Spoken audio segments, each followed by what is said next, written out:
Thank you very much, Laurel. I notice that you and my colleague, the Honorable Minister of National Security, forgot they have a curfew. So, Honorable Prime Minister, Dr. Keith Rowley, political leader of the People's National Movement, my colleague in the Parliament, the Honorable Stuart Young, Minister of Energy and Member of Parliament for Port of Spain North, St. Anne's West, and my honorable colleague again, Mr. Fitzgerald Hines, the Member of Parliament for Laventille East Morva or West, Mr. Hines? Just testing you. All my colleagues from the Cabinet, all distinguished members of the PNM Executive, all those who are listening and watching this program, good evening. Earlier today, the Leader of the Opposition, as Mr. Hines told you, didn't do very well. I spoke for 3 hours and 45 minutes, I believe. 48, okay, Mr. Young was counting. All right, 4 hours. I spoke for 4 hours. She barely spoke for 2 hours. And, you know, I expected a little better than that. And in that 2 hours, she just rambled and brambled. There was no substance. In fact, what I find with this current opposition, they seem to be in a time warp. They don't understand that things that the voters have already discredited and discounted and rejected no longer relevant. I heard today a boast about the dollar for dollar program. I don't know how many of you are old enough to know what the dollar for dollar program was. That is something they come up with in the 1990s. And when we introduced GATE, that wash away that dollar for dollar program. That was an elitist program. You had to have the first dollar in order to get the second dollar. So it was a program designed for the rich, because poor people, obviously, if a university program is going to cost you $20,000, let's say, that's the fees. Where you're getting the first $10,000 from? That was the UNC program, dollar for dollar. We washed that away with GATE, and we made education free for everyone, regardless of status. So when I heard the goodly lady speak about dollar for dollar, I just shake my head. They're in a time warp. And lie after lie after lie after lie. I don't have time. It's a pity it have a curfew. Otherwise, I'd read out all the lies. But I'll deal with that later in the budget debate. What I also noticed is that the other persons who spoke after the leader of the opposition from the other side were even weaker than she was. There's nothing to respond to.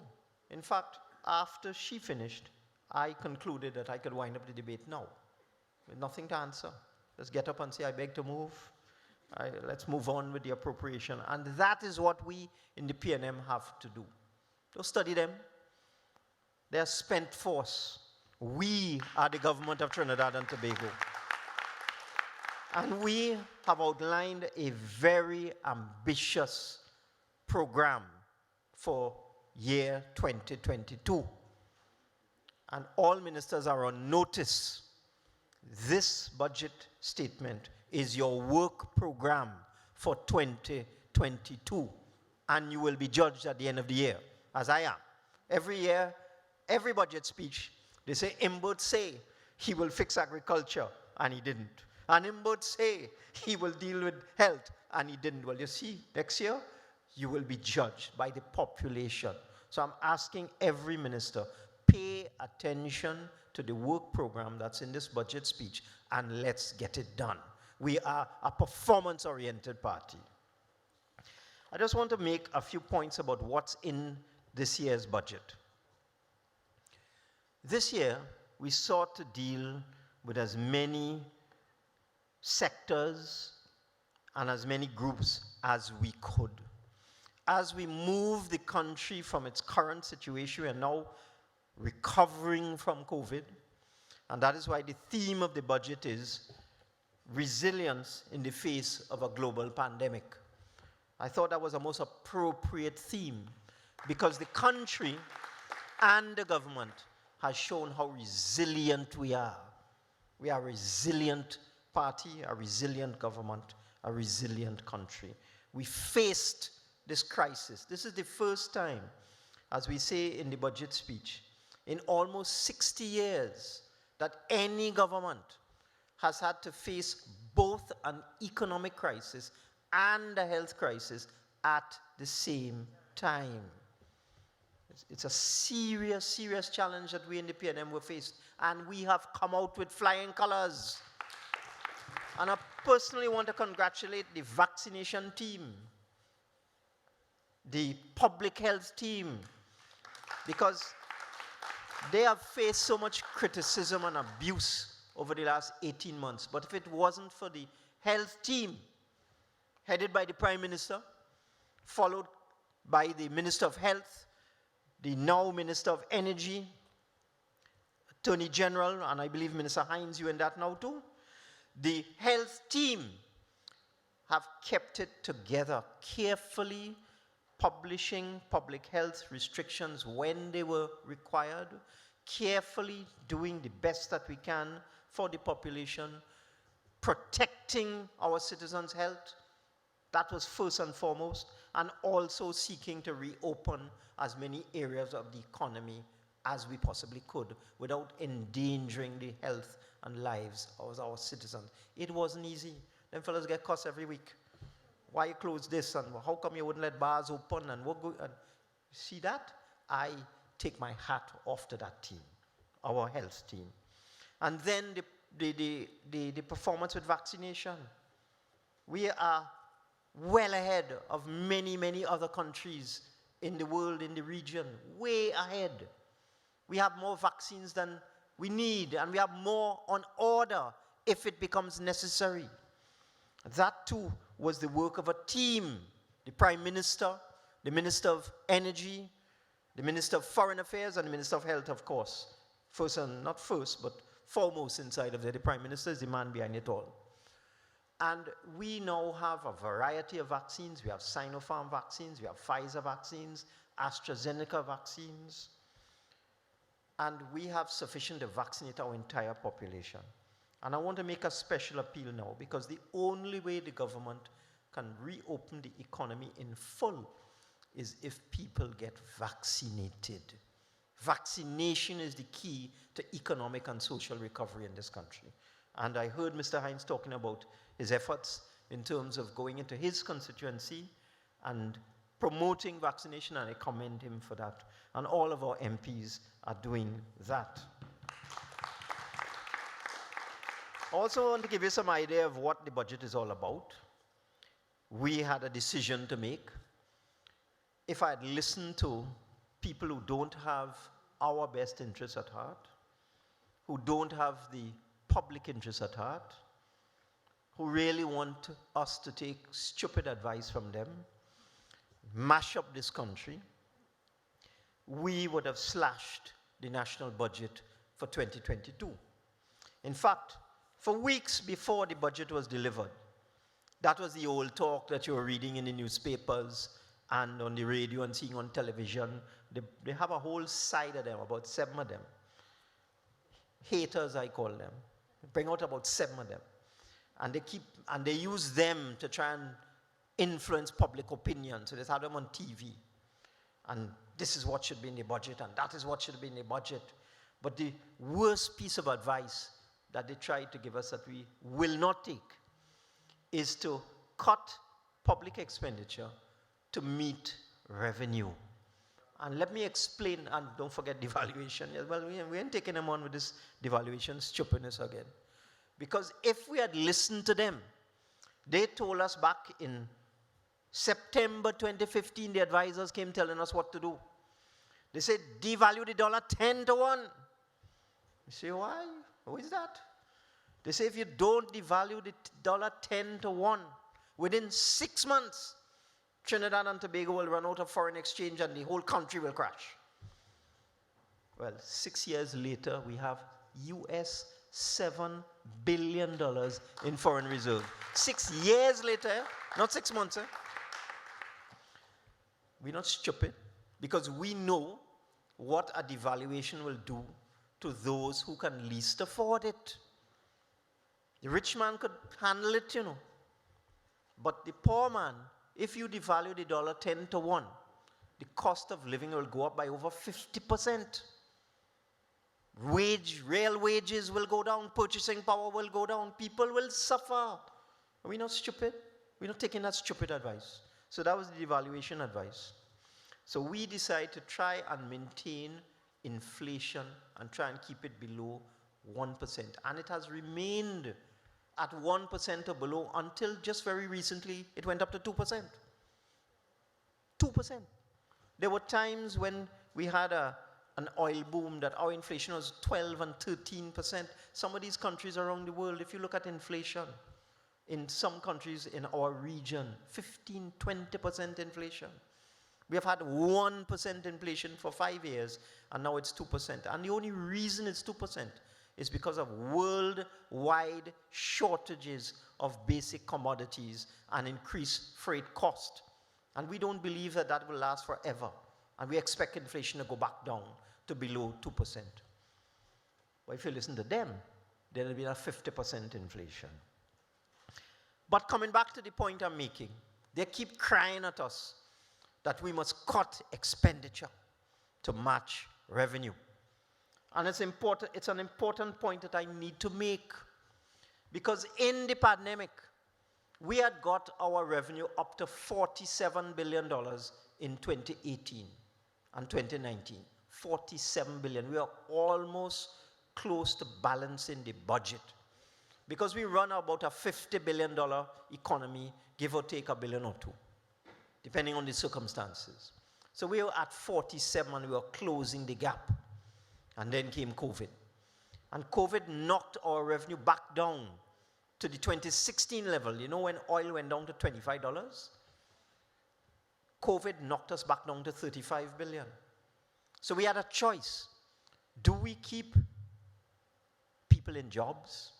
Do we keep providing health care free of charge to our citizens? Do we keep providing education free of charge to our citizens? Do we maintain the cost of living at a reasonable level? That's the choice we had. And if we had listened to that stupid advice and say, where they tell us, cut your expenditure to meet your income, we'd have had to taken out $15 billion out of the national expenditure. You know what that means? 20,000 public servants going home. 20,000. You have to pay for health care. You have to pay to travel on the bus. You have to pay to travel on the ferry, the full price. You have to pay for water and electricity, the full price. Nothing will be free. Everything will be full price. LPG would be full price if we listen to that stupid advice, and 20,000 public servants would have gone home. We're not doing that. So that we had a decision to make. Do we keep the momentum going in the economy as we try to recover and get us back up to balance, get back up to 43 billion, 45 billion, 47 billion, 50 billion? Because once we do the transformation that is in this 2022 budget, we will get there. Because we were almost there in 2019, and we will get back there fairly soon. So we have rejected that advice. And that is why we have a $52 billion budget, which is just about what is required to keep this country on an even keel and to keep the vast majority of people in jobs. And you know, some of the people who talk in that stupidness about cut your budget is a set of business people, you know. And who do business people depend on? Consumers. And how does a consumer get money to buy something in a store? From his wages. And how can he have wages if you just send home 20,000 of them and retrench all of them? It is such a foolish statement outside there. Because if we were to cut expenditure down to 35 billion, which is what they want us to do, and if we went to the IMF will tell us to do that too. Thousands and thousands of businesses would just close down because they would have no customers. and I want the business people to hear that, stop this foolishness and stop following this fake pseudoscience. We have a macroeconomic plan. We plan to balance our budget. We were balancing it. By 2021, if COVID had not hit, the budget would have been balanced this year. It knocked us back 2 to 3 years. So we're going again until 2024, and our medium-term fiscal consolidation plan and our medium-term macroeconomic framework takes us to a balanced budget in 2024. And with your help and with the hard work of all these ministers, we will get there. We will balance our budget. And we will not have to punish the poor people of this country, which is what they want us to do. And let me just give you some indication of the items that we're going to be spending money on. On education, $6.8 billion.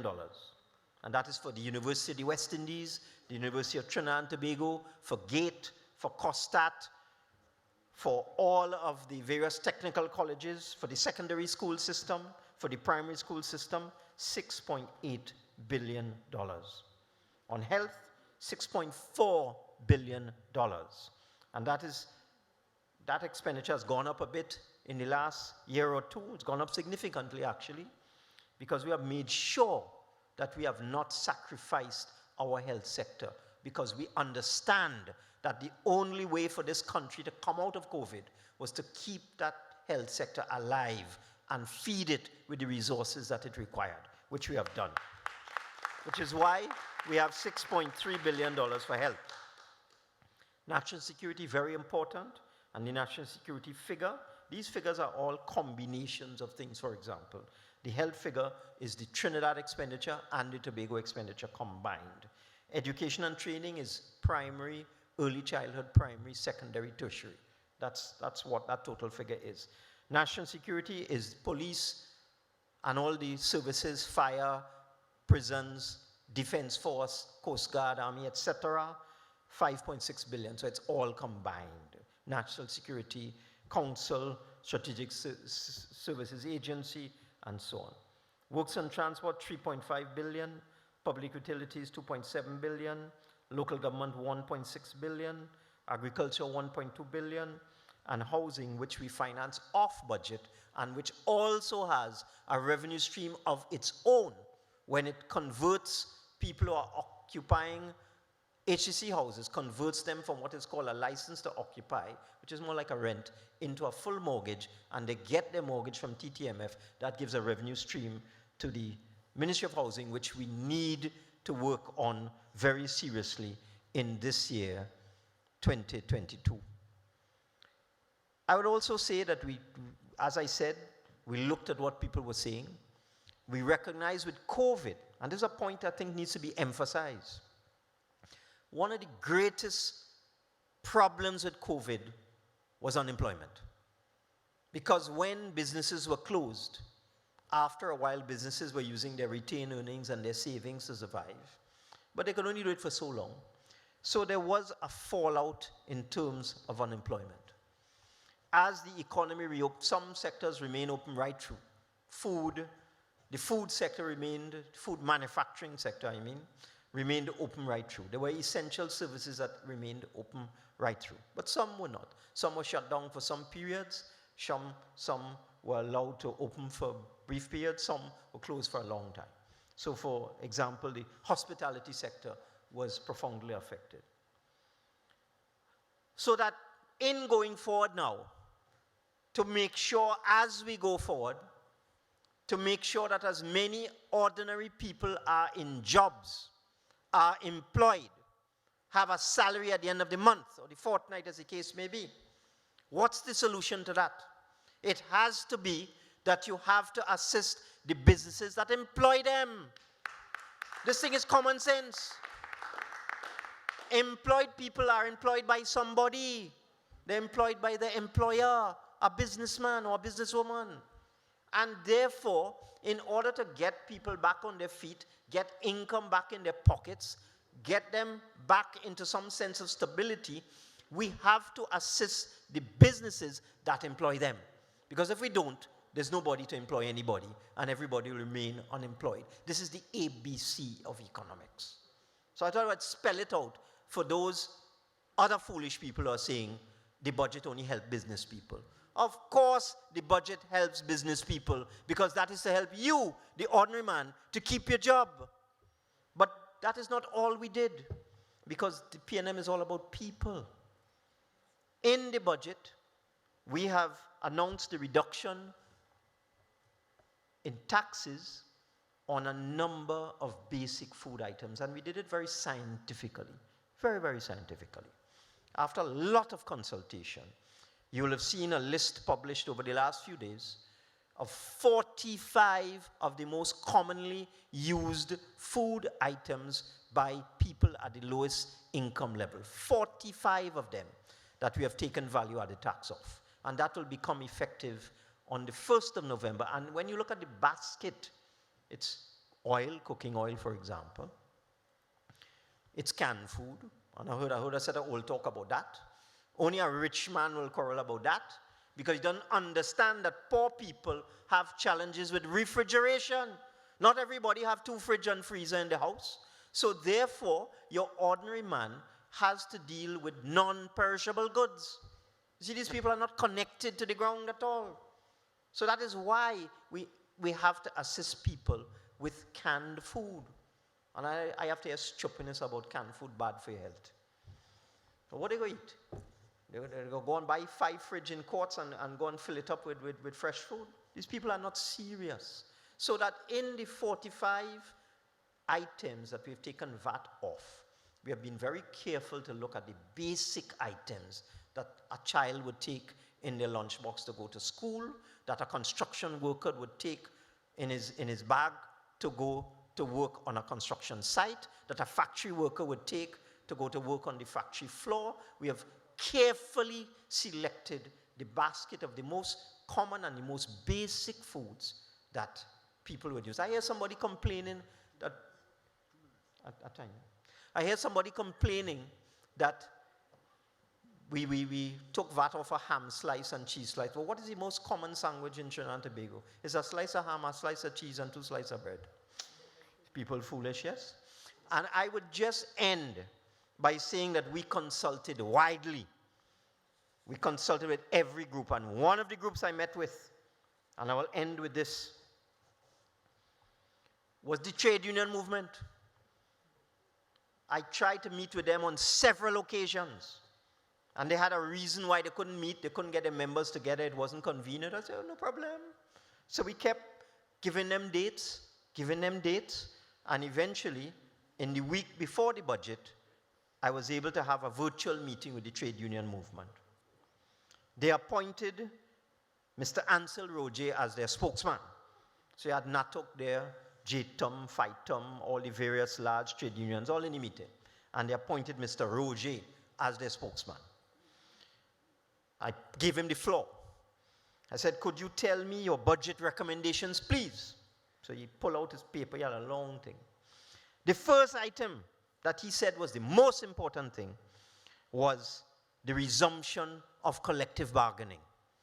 He listed all the collective agreements that had been left in abeyance in all the various trade unions, in all the different sectors of the economy, and he said, this is the most important thing to us. You must authorize the chief personnel officer to resume discussions with us towards concluding all of these collective agreements. He listed out about 25. I took note of that. I said, what is item 2?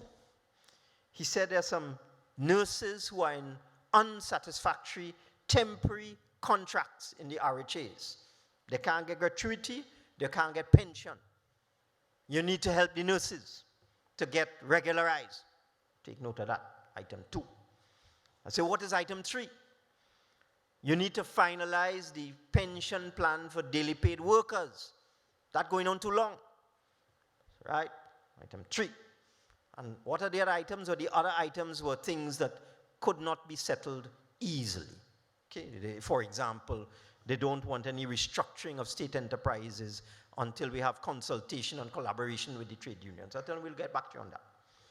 I put all 3 things in the budget. Go in the speech, you'll see it. We're going to resume negotiations with the union.